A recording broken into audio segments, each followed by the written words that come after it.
ससुराल में शिखा के सास ससुर, विक्रम के बड़े भैया भाभी और शिखा की ही उम्र की एक ननद थी रागिनी।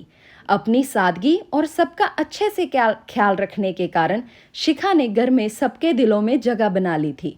लेकिन अपनी तमाम कोशिशों के बावजूद अपनी सासू माँ का प्यार पाने में असफल रही। वह शिखा के हर काम में कुछ ना कुछ गलती निकाल ही देती थी। अपनी शादी की रात को ही विक्रम ने शिखा को साफ साफ कह दिया था कि घर के किसी भी मामले में मैं बिल्कुल नहीं बोलूँगा, ना तो मैं किसी बात पर माँ से बहस करूँगा और ना ही तुम्हारा साथ दूंगा। तुम्हें अपनी समझदारी से ही काम लेना होगा। लेकिन शिखा की लाख कोशिशों के बावजूद भी सासू माँ के व्यवहार में कोई परिवर्तन नहीं आ रहा था।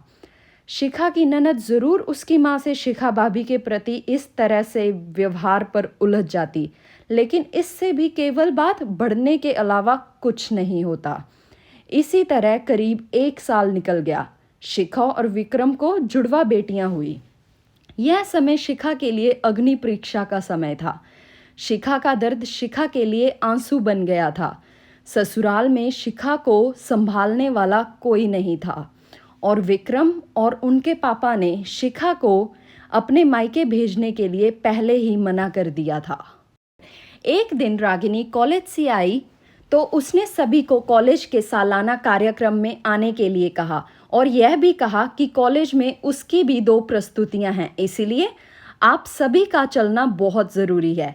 खैर, ना चाहते हुए भी शिखा को अपनी 2 जुड़वा बेटियों के साथ रागिनी के कॉलेज जाना पड़ा।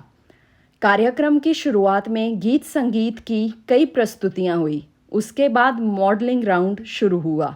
दर्शकों ने तालियों के साथ सभी का उत्साहपूर्वक वेलकम किया।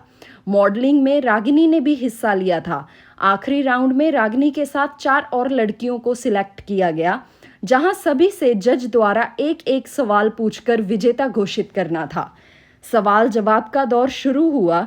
इसी कड़ी में जज साहब ने रागिनी से सवाल पूछा, अगर घर में तुम्हारी माँ और भाभी में से किसी एक का साथ देना हो तो तुम किसका साथ दोगी?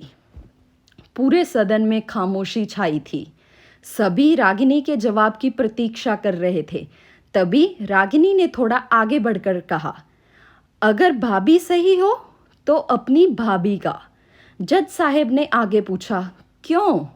रागिनी ने जवाब दिया, क्योंकि मुझे भी कल किसी की भाभी बनना है। जवाब सुनते ही पूरे सदन में तालियां गूंज उठी। सभी रागिनी की सोच और उसके सटीक जवाब की प्रशंसा कर रहे थे। रागिनी को विजेता घोषित किया गया। पुरस्कार लेने से पहले रागिनी ने सभी से कुछ कहने के लिए माइक थामते हुए कहा, हर बेटी अपनी माँ से बहुत प्यार करती है और माँ भी अपनी बेटी के दिल से सबसे करीब होती है। इसी तरह हमारे घर की बहुएं भी तो किसी की बेटियां हैं। आज हम किसी की बेटियां हैं, कल को किसी की भाभियां और बहुएं बनेंगी।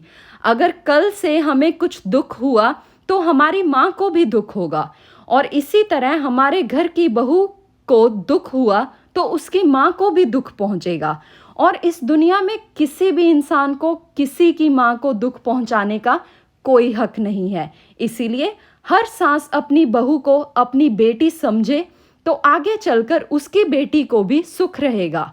रागिनी के इतना कहते ही पूरा सदन एक बार फिर तालियों की गड़गड़ाहट से गूंज उठा। तालियों की गड़गड़ाहट के बीच ही शिखा की सास ने शिखा को गले से लगा लिया। कहानी अच्छी लगे तो शेयर ज़रूर करें, चैनल को सब्सक्राइब करें और वीडियो को लाइक करें। धन्यवाद।